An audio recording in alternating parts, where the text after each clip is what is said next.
bisa 12. Ya, oke. Anca, remaja 16 tahun ini diamankan polisi dari Polsek Ilir Timur 2 Palembang ketika akan melakukan tawuran. Sebelumnya polisi yang berpatroli melihat tersangka bersama rekannya di Kampung Tangguh, Kelurahan 9 Ilir sedang bersiap tawuran. Saat dilakukan penggeledahan pada tersangka, polisi mendapati sebilah senjata tajam. Pengakuan tersangka pada polisi, tawuran sudah dilakukannya beberapa kali dan senjata tajam yang dimilikinya didapat dari temannya. Tawuran. Ya. Tawuran ini sebenarnya belum mereka laksanakan, cuma mereka udah punya niat untuk tawuran.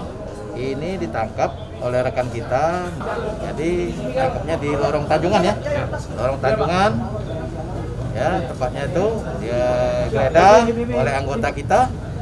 Adalah salah satu anggota kita menggeledah, dapatkanlah yang bawa saja. Sini, ya beliau inilah kalau kita interogasi, ya mengajak temannya, intinya mau melakukan tawuran. Karena perbuatannya itu, tersangka kini ditahan di tahanan Polsek Ilir Timur 2 Palembang dan terancam hukuman 10 tahun penjara. Reski Oktora, Muklas Diferensial, Kompas TV, Palembang, Sumatera Selatan.